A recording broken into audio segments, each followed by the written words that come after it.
말씀 같이 나누도록 하겠습니다. 오늘 말씀은요, 요한복음 1장 29절부터 42절 말씀이고요. 우리 29절 한 절 같이 읽도록 하겠습니다. 요한복음 1장 29절 화면을 봐주시는 게 좋고요. 제가 세번역 성경으로 말씀을 나누기 때문에 화면을 봐주시고 같이 읽어주세요. 같이 읽겠습니다. 다음날 요한은 예수께서 자기에게 오시는 것을 보고 말하였다. 보시오, 세상 죄를 지고 가는 하나님의 어린 양입니다. 아멘. 오늘 말씀은 그 요한복음 1장 29절부터 우리 42절까지 우리 지난번 말씀에 이어서 계속해서 말씀을 나눌 건데요. 말씀의 제목은 예수님을 만난 제자들 이렇게 한번 붙여봤습니다. 그 사도 요한은 그 자신이 세례 요한의 제자로 있었을 때 그 예수님과 처음 만났던 추억을 우리가 금방 읽으니 본문을 통해서 독자들에게 알려주고 있습니다.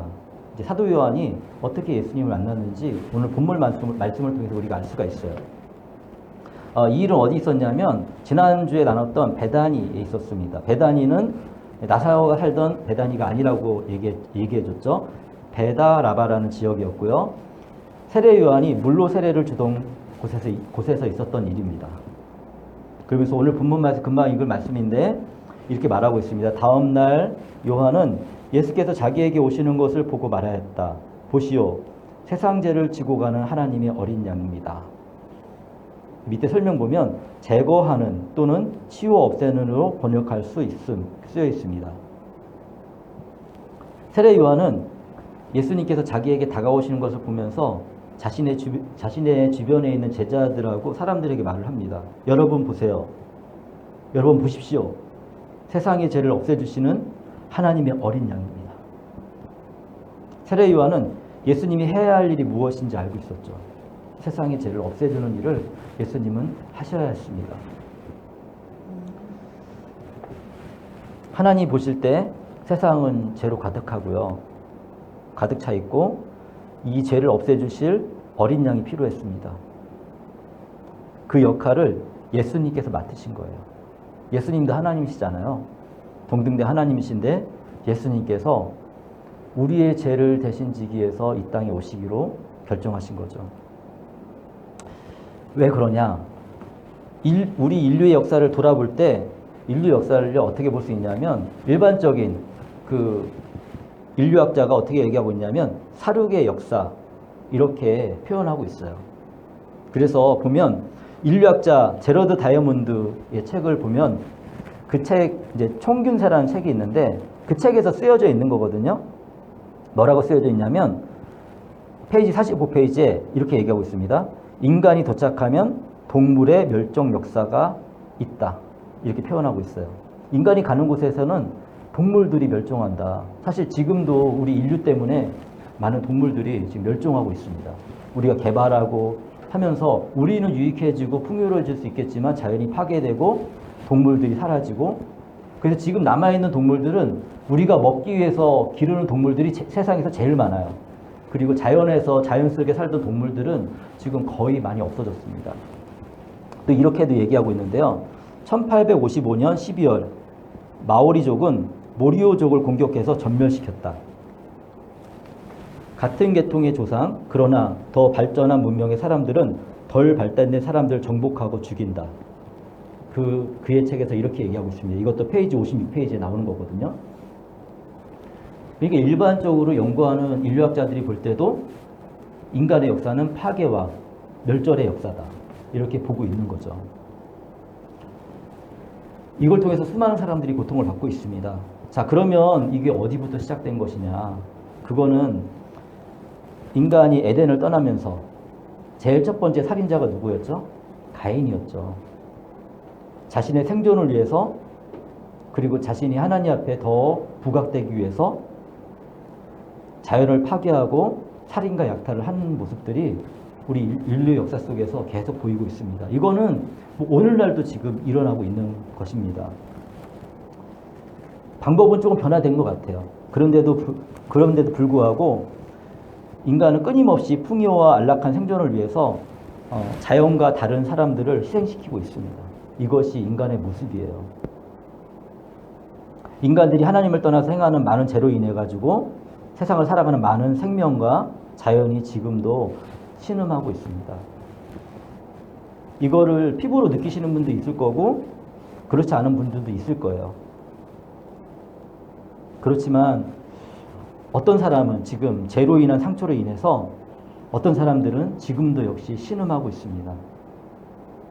이러한 인간의 죄를 어떻게 제거할 수 있을까요? 끊임없이 죄가 나타나고 신문 뉴스에서도 우리가 계속 보게 되는 거는 계속 죄에 대한 이야기들을 계속 보여주고 있잖아요. 상처 주고 또 상처받고, 이번에도 그 광주에서 또 그 건물이 무너져가지고 사람이 죽고, 이것이 사실 우리의 실수이기도 하고 부족함이기도 하지만 이런 일들이 계속 우리 안에서 일어나고 있습니다. 이런 문제를 그러면 어떻게 바꿀 수 있을까요? 쉽지가 않죠. 인간의 죄의 문제를 제거하는 것은 정말 어려운 일인 것 같습니다. 이러한 인간의 죄를 어떻게 제거할 수 있을까? 성경에서는 오직 예수님만이 제거하실 수 있다라고 얘기하고 있어요. 그렇기 때문에 세례 요한은 예수님을 향하여 그렇게 얘기하고 있는 거예요. 이렇게 얘기하고 있는 거예요. 보라, 세상 죄를 지고 가는 하나님의 어린 양이다. 이스라엘 민족은 하나님께 속죄 제사를 드렸습니다. 속죄, 이제 구약 성경을 우리가 좀 공부해봤으면 알 수 있는데, 재용서를 받기 위해서 속죄 제사는 재용서를 받기 위해서 드리는 제사거든요. 그때 무엇을 드렸냐면 어린 양을 드렸어요. 근데 어린 양을 어떻게 드렸냐면, 어린 양을 그 제사 드리는 사람이 하나님의 제단 앞으로 끌고 옵니다. 그러면 그 제물을 하나님 앞에 갖다 놓고 누가 죽이냐면 제사 드릴 사람이 죽여요. 죄인이 죽이는 거죠. 자신의 모든 죄를 그 양에게 다 이렇게 전가시킨 다음에 자신이 그 양을 죽여요. 그러면 그 죽인 양을 제사장이 하나님께 올려드리고 불로 태워가지고 속죄 제사를 드리는 거예요.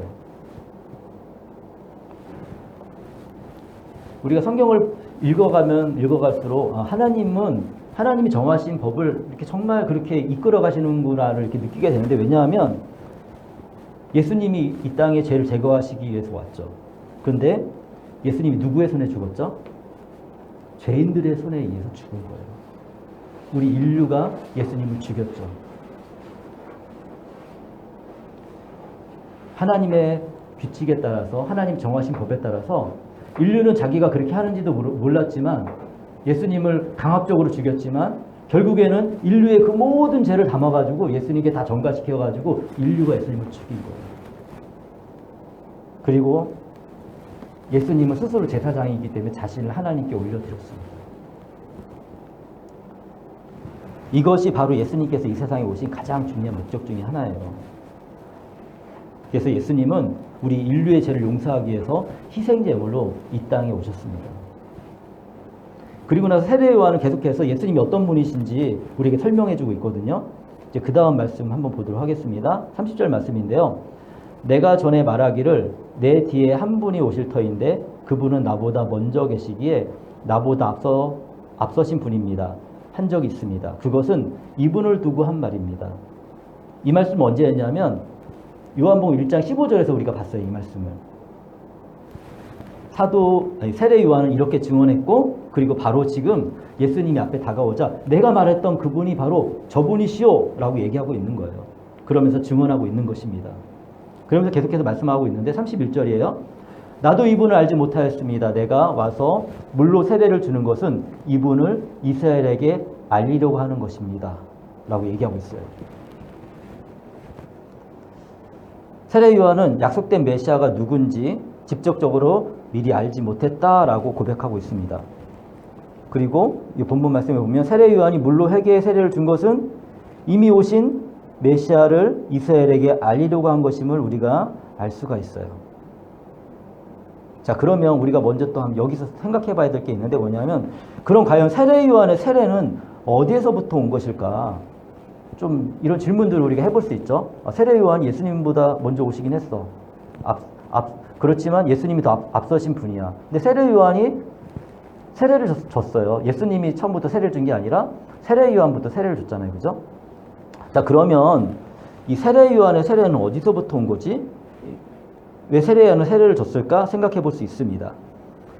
이것에 대해 학자들이 다양한 의견이 있어요. 근데 그 요한의 세례를 우리가 생각해 보면 먼저 유대인의 관습을 좀 살펴보면 좋습니다. 왜냐하면 유대인들은 씻는 것이 굉장히 중요하거든요. 밖에 나갔다 와서도 씻고, 그리고 예배를 드리기 전에 당연히 씻죠. 예배를 드리기 전에 몸을 정결하기 위해서 씻습니다. 이것과 관련이 있는 것입니다. 하나님께 나아가기 위해서는, 우리가 또 예수님을 만나러 나아가기 위해서는 우리 안에 또 정결함이 필요하죠. 그 예수님이 이 땅에 오실 것을 예비하면서 세례 요한은 몸을 정결하게 하는 그런 세례 의식을 행한 것을 알 수가 있습니다. 그래서 세례 요한의 세례는 장차 오실 예수님과의 만남을 준비하며 예수님의 등장을 세상에 알리는 세례였습니다. 또한 죄에 대하여 회개하며 몸을 정결하게 준비하는 세례였습니다. 그리고 이러한 행위는 당시 쿰란이라는 곳에 영향을 받았을 것으로 예상되고 있습니다. 요한은 어떻게 예수님을 하나님께서 약속하신 메시아 그리고 그리스도라고 알아볼 수 있었을까? 계속해서 말씀을 좀 더 보겠습니다. 32절부터 34절입니다. 요한이 또 증언하여 말하였다. 나는 성령이 비둘기같이 하늘에서 내려와서 이분 위에 머무는 것을 보았습니다. 나도 이분을 몰랐습니다. 그러나 나를 보내어 물로 세례를 주게 하신 분이 나에게 말씀하시기를 성령이 어떤 사람 위에 내려와 머무는 것을 보거든 그가 바로 성령으로 세례 주시는 분임을 알아라 하였습니다. 그런데 나는 그것을 보았습니다. 그래서 나는 이분이 하나님의 아들이라고 증언하였습니다. 다른 고대 사본에서는 하나님 택하신 분이라고 이렇게 쓰여져 있습니다. 예수님께서 세례 요한에게 세례를 받으실 때 이 본문 말씀처럼 성령님이 비둘기같이 임했고 세례 요한이 그것을 목격했습니다. 이것에 대해서 누가복음에서도 굉장히 자세히 설명하고 있거든요. 다른 복음서도 우리가 참고하면서 봐야 되니까 누가복음 잠깐 보겠습니다. 누가복음 3장 21절, 22절이에요. 백성이 모두 세례를 받았다. 예수께서도 세례를 받으시고 기도하시는데 하늘이 열리고 성령이 비둘기 같은 형체로 예수 위에 내려오셨다. 이것을 세례 요한이 목격했죠. 그리고 하늘에서 이런 소리가 울려왔다. 너는 내 사랑하는 아들이요 나는 너를 좋아한다. 또는 고대사본에서는 이렇게 얘기하고 있습니다. 너는 내 아들이다. 오늘 내가 너를 낳았다. 또는 너는 내 아들, 내 사랑하는 자다. 같은 의미를 여러 가지로 표현을 하고 있습니다. 이 성경이 그 사본들이라는 거는 뭐냐면 성경을 원본을 베껴 쓴 성경을 말하거든요. 근데 그것이 여러 권 있어요. 그런 성경들이 늘 비교해가지고 여러 모습으로 그때 당시 사람들이 이해할 수 있는 언어로 이렇게 표현하기 때문에 조금씩 다른 부분이 있습니다. 사실 이런 것들이 사실은 그 내용은 일치하되 조금 다르다는 거는 성경이 더 신뢰할 만하다는 것을 알려주는 증거도 되기도 해요. 그래서 이제 이 말씀을 보면서 우리가 조금 더 어려운 문제를 하나 논의했으면 좋겠는데 뭐냐면 보통은 이제 이런 부분도 생각을 안 하는데요. 이제 말씀을 듣는 시간이니까 제가 좀 이제 언급을 하는데요. 이런 질문을 해볼 수 있죠. 세례 요한은 예수님께 세례를 줄 때 정말 그분이 메시아인지 몰랐을까? 몰랐다면 세례 요한은 예수님께 세례를 주기 전에 어떻게 마태복음에서 이런 말을 할 수 있었을까요? 자, 마태복음 또 잠깐 보겠습니다. 마태복음 3장 14절에서 이렇게 얘기하고 있어요. 그러나 요한은 내가 선생님께 세례를 받아야 할 터인데 선생님께서 내게 오셨습니까? 하고 말하면서 말렸다. 이게 무슨 말씀이냐면 예수님이 요한 앞에 세례를 받으러 갔어요. 근데 세례 요한이 세례를 거부한 거예요. 예수님이 메시아가 아니라면 세례 요한은 이렇게 행동하는 것은 직무유기입니다. 왜냐하면 세례 요한이 이 땅에 존재하는 목적은 예수님을 알리는 거고 세례 요한이 만약에 그분이 예수님인지 몰랐다면 그 예수님이시지만 그가 몰랐으니까 사람이잖아요. 사람으로 알고 있어야 되잖아요. 그죠? 그러면 당연히 세례 요한이 해야 될 의무 뭐냐면 그 사람의 죄를 씻어내는 제사함의 세례를 그에게 줘야 돼요. 근데 세례 요한이 어떻게 얘기하고 있어요? 내가 선생님께 세례를 받아야 합니다. 라고 얘기하고 있잖아요. 이 말을 통해서 우리가 알 수 있는 건 뭐냐면 세례 요한이 감각적으로 예수님이 누구인지 알아보았다는 것을 알 수가 있어요. 그렇지만 어쩌면 100% 확신은 안 들어겠지만 저분은 나보다 더 위대하신 분이고 나는 세례 요한이 고백했죠. 나는 그의 신발끈 풀기에도 합당하지 않다. 그러니까 그분이 나한테 세례를 줘야지 내가 그분에게 세례를 주는 것은 합당한 일이 아니다. 이렇게 생각한 거죠. 그렇지만 그 안에는 완전한 확신은 없었던 것 같아요. 좀 이따 더 나눌 텐데 그렇지만 중요한 건 뭐냐면 조금이라도 그분이 특별한 분이라는 것을 알아보았다는 거죠.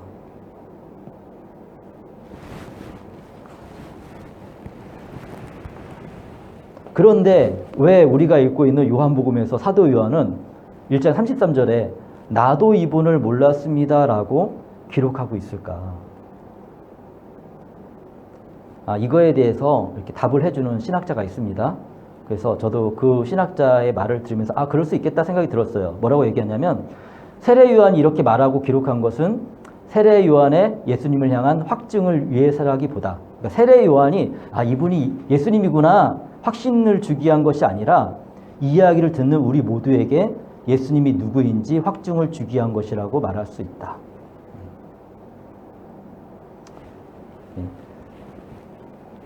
독자는 바로 우리입니다. 세례 요한은 어느 정도 예수님이 어떤 분이신지 알아봤던 것 같아요. 근데 독자들은 사실 예수님이 정말 그 메시아야? 이거 못 알아볼 수도 있잖아요. 그러니까 이런 말씀을 통해서 세례 요한이 증거하는 그 유명한 세례 요한이 나도 그분이 누군지 몰랐어. 근데 그분이 바로 내가 외쳤던 바로 그 메시아이셔 라고 세례 요한이 증언하고 있는 거예요. 그러면서 듣는 독자에게 세례 요한이 증언했던 그 예수님 그분이 메시아 그리스도이구나. 이것으로 우리를 이렇게 깨닫게 하는 거죠. 성경을 읽어나가다 보면 세례 요한은 또 다른 곳에서도 예수님이 하나님께서 약속하신 그리스도인지 질문하는 부분이 있어요. 그게 어디냐면 누가복음 7장 20절입니다. 7장 20절이 이렇게 얘기하고 있습니다. 그 사람들이 예수께 와서 말하였다. 세례자 요한이 우리를 선생님께로 보내어 선생님이 오실 그분입니까? 그렇지 않으면 우리가 다른 분을 기다려야 합니까? 하고 물어보라고 하였습니다. 이때에는 세례 요한이 감옥에 갇혀 있어요. 이제 죽을 날이 얼마 남지 않았어요. 그때 사람들을 보내가지고 내가 기다리던 메시아 그분이 바로 예수님이 확실한가? 생각하면서 다시 한번 예수님께 질문하는 내용들이 나옵니다. 세례 요한은 예수님을 예비한 위대한 선지자이지만 사실 우리와 성정이 같은 사람입니다. 그는 예수님이 누구인지 알고 있었어요. 그러나 다시 예수님이 하나님께서 약속하신 메시아인지 자신의 죽음을 앞두고 감옥에서 사람들 예수님께 보내어 질문했어요. 이 말씀을 이렇게 묵상하면서 예수님을 믿고 따르면서도 좀 더 확실한 확인을 하고자 하는 저의 모습을 보는 것 같았습니다. 사실 성경이 굉장히 재미있고 참 놀라운 게 뭐냐면 우리의 심정과 우리의 태도와 생각들을 어떤 사람을 통해서 그대로 보여줘요. 쉽게 표현하면 세례 요한이 그런 사람이죠. 예수님이 못 알아본 게 아니잖아요. 알아봤잖아요. 그리고 그래서 예수님이 당신이 나에게 세례를 주셔야 됩니다 라고 얘기했고 그렇지만 예수님이 겸손히 정말 완전한 인간으로 오셨기 때문에 겸손히 세례를 받으려고 했을 때 세례 요한이 세례를 주었습니다. 그리고 정말 그때 성령님이 비둘기처럼 내려오는 소리, 내려오는 것과 하늘의 음성을 듣고 그분이 메시아인 줄 알았는데 자신의 또 죽음을 앞두고 세례 요한은 굉장히 처참하게 죽었거든요. 목이 잘려서 죽었잖아요. 그 죽음을 앞두고 마음속에 정말 내가 기다렸던 그분이 그분이야? 라는 생각이 또 들었나 봐요. 세례 요한의 그 의혹도 의심도 혹은 불안함도 예수님께서 확실하게 말씀을 통해 알려주시지만 이 시대를 살아가는 예수님을 믿고 살아가는 우리들이 예수님에 대해서 불안하게 느껴지고 또 확신이 떨어질 때 이런 말씀들이 우리에게 위로를 주고 다시 한번 확인을 하게 됩니다. 우리들도 그럴 수 있다는 거예요. 저도 그렇습니다. 목사이지만 때로는 인생이 잘 안 풀리고 어려울 때는 예수님 계신 거 맞고 내가 믿음으로 사는 거 맞는데 마음이 흔들리고 힘들 때가 있어요. 근데 그때 이런 말씀들을 기억하며 그분이 바로 예수님이 메시아이고 그리스도이고 나의 죄를 용서하셨고 그리고 나의 인생을 이끄시는 그런 하나님이다라는 것을 확신하고 살았으면 좋겠습니다.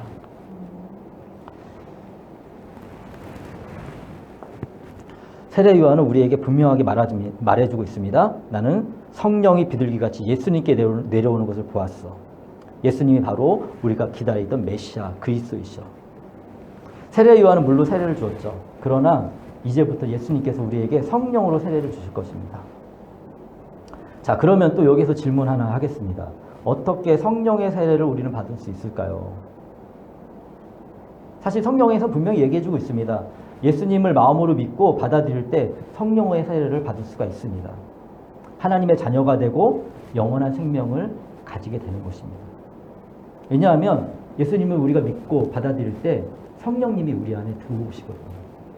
예수님과 동일하신 분이기 때문에 예수님이 영접할 때 성령님도 우리 안에 들어오시는 것입니다.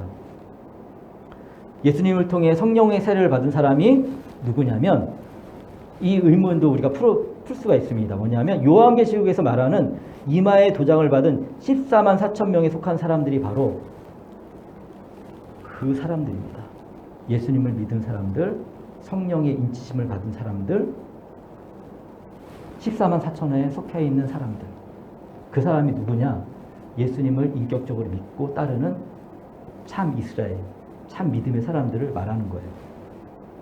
요한계시록 7장 4절에 이렇게 얘기하고 있어요. 내가 들은 바로는 도장이 찍힌 사람의 수가 14만 4천 명이었습니다.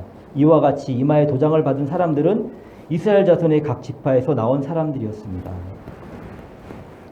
14만 4천 명은요, 구원을 받은 모든 사람들을 대표하는 숫자입니다. 완전세라는 것에 의미가 있어요. 그래서 이스라엘에 12가문이 있거든요. 12지파라고 얘기도 하죠. 그 12가문에 12,000명씩 곱하면 14만 4천이라는 숫자가 나옵니다. 그 성경에서도 그대로 얘기하고 있습니다. 이 숫자의 의미는 14만 4천이라는 인원을 채우는 것에 있지 않고 완전세라는 상징에 있습니다.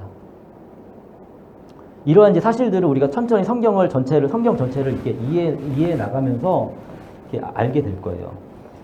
지금 이 시간에 이것을 다 설명할 수 없고요. 그렇다고 이제 잠깐 아시고, 예수님을 믿고 따르는 사람, 그 사람들이 바로 14만 4천에 속하는 사람이구나. 예수님을 정말 믿음으로 받아들이고 영접한 사람들, 그 요한복음 1장 12절에 영접하는 자 그 이름을 믿는 자들에게 하나님의 자녀가 되는 권세를 주셨으니 이 말씀을 믿고 예수님 영접한 사람들, 그 사람이 바로 참 이스라엘 14만 4천에 속한 사람이라는 것을 반드시 꼭 기억했으면 좋겠습니다. 세례 요한은 하나님의 뜻에 따라 순종하며 하나님과 동행했습니다. 예수님의 길을 예비했고 예수님이 누구인지 알아보았습니다. 그리고 자신의 자리에서 예수님을 하나님께서 약속하신 메시아라고 증언합니다. 그러면 저도 한 가지 질문을 우리 성도님들에게 해보겠습니다. 성도 여러분은 예수님을 만나셨나요? 그리고 그분이 어떤 분이신지 보이시나요? 그리고 예수님을 통해서 어떤 체험이 있었나요? 각자의 자리에서 예수님과 동행하며 예수님을 소개하고 전하는 삶이 되기를 축원합니다.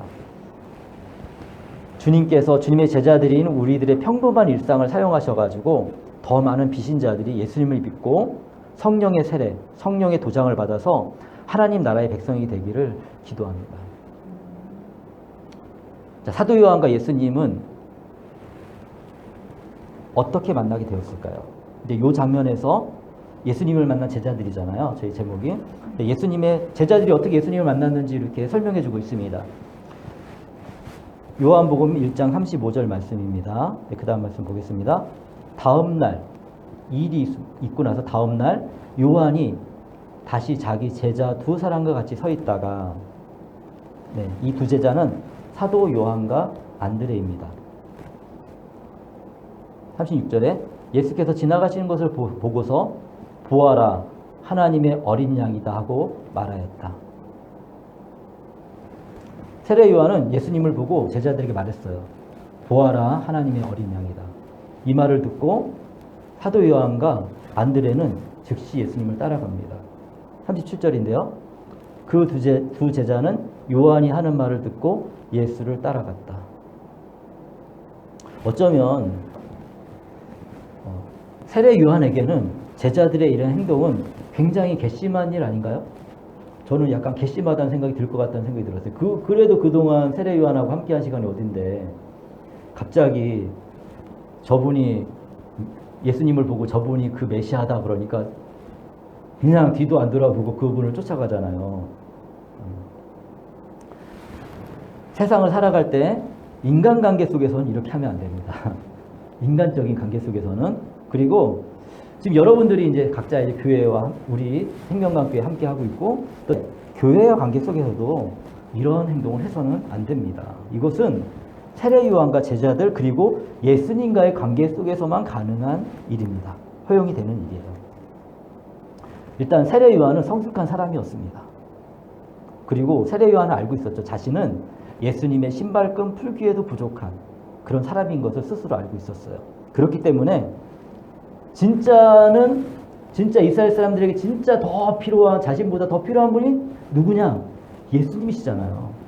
그러니까 제자들이 예수님을 따르자 기꺼이 아무 말 없이 제자들이 갈 수 있게 해줍니다. 이런 일은요 결코 쉬운 일이 아닙니다. 왜냐하면 저는 CCC 선교사의 삶을 살면서 이것과 유사한 경험들을 한 적이 굉장히 많거든요. 뭐 몇 번 있으면 많다고 얘기하는 건 너무 심했고 몇 번 있으면 몇 번. 제자들을 위해 가지고 그 제자들의 신앙과 앞으로의 삶을 위해서 가감하게 떠나보낼 때 쉽지 않았습니다. 굉장히 힘들었거든요. 그 겸손하게 내어주는 데까지 시간이 정말 많이 걸렸어요. 최근에도 사실은 조금 비슷한 경험을 좀 했었는데 그 제자들을 이렇게 몇 명 안 되지만 위탁하면서 마음이 아려오더라고요. 그런 걸 느꼈습니다. 그래서 여전히 내 안에 나를 주장하는 마음이 있는 것을 이렇게 발견하게 되었습니다. 어쨌든 이렇게 세례 요한은 제자들을 보냈고 그 제자들은 예수님을 따라갔습니다. 자, 그러면서 이제 무슨 일이 일어났을까요? 38절, 39절입니다. 예수께서 돌아서서 그들이 따라오시는 것을 보시고 물으셨다. 너희는 무엇을 찾고 있느냐? 그들은 랍비님 어디에 묻고 계십니까? 하고 말하였다. 랍비는 선생님이라는 말이다. 예수께서 그들에게 대답하셨다. 와서 보아라. 그들이 따라가서 예수께서 묻고 계시는 것을 보고 그날을 그와 함께 지냈다. 때는 오후 4시쯤이었다. 개역개정에는 제10시 정도로 이렇게 쓰여져 있습니다. 예수님은 자신을 따르는 두 사람을 보고 말씀하십니다. 너희는 무엇을 찾고 있느냐? 이게 제자들이 얘기했죠. 선생님, 어디에 묻고 계십니까? 그 예수님께서 말씀하시기를 와서 보아라 얘기하고 있습니다. 여기서 먼저 이제 우리가 기억해야 될 또 이 제자들의 태도가 한 가지 있는데 이제 그 제자들이 예수님을 따를 때 그 중요한 것은 뭐냐면 이렇게 중요하다기보다 우리가 좀 기억해야 될 건 뭐냐면 제자들이 예수님이 어디에 머무시는지 상관하지 않고 예수님을 따라갔다는 거예요. 그리고 예수님께서는 그들을 받아들여 주셨다는 거죠. 당시 예수님께서 머무시는 곳이 아주 호화로운 호텔은 아니었겠죠. 그죠? 생활하기 편한 곳도 아니었을 것입니다. 예수님이 항상 거친 삶의 현장에 계셨거든요. 그러니까 예수님이 그날 머무실 곳들도 어쩌면 들판일 수도 있고 아니면 아주 거친 삶의 현장일 수도 있어요. 굉장히 불편한 장소일 수 있어요. 그렇지만 예수님과 함께하고자 하는 두 제자의 열정은 그 거친 환경을 뛰어넘었다는 거죠. 예수님과 함께하기 위해서 적극적으로 예수님을 따라갑니다. 근데 그때만 그랬는가? 오늘도 주님을 향하여 동일한 발걸음을 내딛는 형제 자매들이 있습니다. 저는 이제 중국에서 선교사의 삶을 살았잖아요. 그래서 많이 보았습니다. 예수님의 제자가 되기 위해서 어려운 환경을 뛰어넘어서 주님의 제자가 되기로 헌신하는 많은 형제 자매들을 눈으로 보았고 그들과 함께했고 체험했습니다. 그리고 지금도 사실은 더 어려워졌거든요. 그 더 어려운 환경 가운데 자신의 것을 내어주고 자신의 가정에서 예배를 드리고 살아가는 믿음의 형제 자매들이 있어요. 굉장히 불편함을 줄 거거든요. 앞으로 점점점 어려워질 거거든요. 그런데 예수님이 얼마나 중요하면 그러한 열정으로 예수님을 따르는 제자들이 있고, 이 두 제자도 예수님을 따라가는 게 결코 쉬운 것이 아닙니다. 아주 젊은 청년이었고, 예수님은 진리를 말씀하시는지 알겠지만 자신의 그 스승인 세례 요한이 증거했던 사람이지만 아직 잘 모르겠고, 그렇지만 메시아를 만나고자 하는 열정, 그분이 하나님이라는 그런 자신의 스승의 그 선포 가운데 그 메시아를 만나고 위해서 헌신해서 달려가는 모습들을 볼 수가 있습니다. 그리고 그렇게 달려가서 예수님을 만나는 두 제자를 향해서 예수님께 말씀하십니다. 와서 보아라. 요한복음에서 와서 보아라는 말씀은 굉장히 중요한 역할을 합니다. 종종 나옵니다. 우리가 계속 말씀을 보면서 이 말씀을 보게 될 거예요. 이 말씀은 우리가 예수님을 어떻게 알 수 있게 되는지를 분명하게 가르쳐 줍니다. 우리는 예수님을 어떻게 알 수 있을까요? 예수님을 직접 만나야 알 수가 있습니다. 그러니까 와서 예수님을 봐야 만날 수가 있는 거예요. 당시 당시 제자들은 예수님을 직접적으로 눈으로 볼 수 있었죠. 그리고 몸으로 함께 할 수도 있었습니다. 이 제자들은 정말 복된 사람들이었고요. 그 예수님이 살아계실 때 당시에 살아가던 많은 사람들도 사실 복된 사람들이죠. 예수님을 직접 눈으로 보고 그분의 말씀을 들을 수 있었고 그분을 체험할 수 있었으니까요. 그렇다면 오늘을 살아가는 우리는 어떻게 예수님 만날 수 있을까? 지금 이렇게 주님의 말씀인 성경을 통해서 우리가 예수님을 만날 수가 있습니다. 그리고 주님과 대화하는 기도를 통해서 예수님을 만날 수 있고요. 그럴 때 성령님께서, 우리 안에 계신 성령님께서 우리를 인도하셔서 예수님이 어떤 분이신지 깨닫게 하시고 예수님을 의지하며 살아갈 수 있는 마음과 힘을 주세요. 이 비밀을 깨닫게 될 때 우리의 삶은 진정으로 예수님 안에서 복된 삶이 될 수가 있습니다. 어쩌면 오랫동안 교회 다녔어도 주님과 친밀하지 않을 수가 있어요. 혹시 그렇다면 이제부터라도 주님과 친밀해졌으면 좋겠어요. 이런 것들을 사모했으면 좋겠습니다. 사모하고 정말 그렇게 되기 원합니다라는 마음을 가지기 시작할 때, 그런 기도를 시작할 때, 그런 마음으로 주의 말씀을 보기 시작할 때 우리 안에 계신 성령님께서 깨닫게 하시고 보게 하세요. 또 주님을 만나기 위해서는 조금은 불편함을 감수해야 하기도 합니다. 이렇게 주일날 우리가 예배를 드리잖아요. 어쩌면은 많은 사람들은 주일날 그냥 놀러 다니고 자유롭게 쉬고 막 그렇겠지만, 그렇게 쉬던 사람이 갑자기 어느 날 예배를 드리는 거는 어쩌면 그것도 불편함을 주는 일일 수도 있겠죠. 사실은 이렇게 예수님 알아가면 알아갈수록 이 시간이 얼마나 복되고 좋은 시간인지 알게 되지만, 그걸 모를 때는 저도 청년 때 불편했거든요. 근데 이제 예수님을 알면서 예수님 안에 살아가면서 이 시간이 정말 복된 시간이구나. 일주일에 한 번 정도는 이렇게 하나님 안에서 하나님 어떤 분이신지, 예수님이 어떤 분이신지 듣고 또 생각해보고, 그러면서 또 우리의 삶을 어떻게 살아갈 거 또 고민하고, 그리고 맛있는 식사와 함께 교제도 나누고, 또 같은 생각을 가지고 있는 믿음의 사람들끼리 마음을 소통하고 서로를 위해서 기도해주고, 하나님이 응답하신 거 같이 이렇게 나누면서 기뻐하고, 이런 것들이 너무 좋은 건데 습관이 되지 않고 그렇게 안 살았을 때는 좀 불편하기도 해요. 저도 그랬고요. 이런 불편한, 근데 주님을 만나기 위해서는 때로는 불편하게 느껴지지만 그 불편함을 극복하고 주님께 나아가야 합니다. 그러면 그 감사한 불편함보다 주님께 나아가서 경험하게 되는 은혜가 훨씬 큽니다. 예수님께서 예수님을 따르는 사도 요한 안드레에게 말씀하십니다. 와서 보아라. 그리고 우리에게 말씀하고 계세요. 와서 보아라. 조금만 말씀을 좀 더 보도록 하겠습니다. 이제 요한복음 1장 40절인데요. 이렇게 말하고 있습니다. 40절, 41절. 요한의 말을 듣고 예수를 따라간 두 사람 가운데 한 사람은 시몬 베드로와 형제간인 안드레였다. 이 사람은 먼저 자기 형 시몬을 만나서 말하였다. 우리가 메시아를 만났소. 메시아는 그리스도라는 말이다. 네, 그리스도는 기름 부음을 받았다는 뜻이죠. 이거 이제 두 번째 반복해서 얘기해주고 있으니까 기억하세요. 그 예수님을 따르던 세례 요한의 제자 중 한 명은 시몬 베드로의 형제 안드레였어요.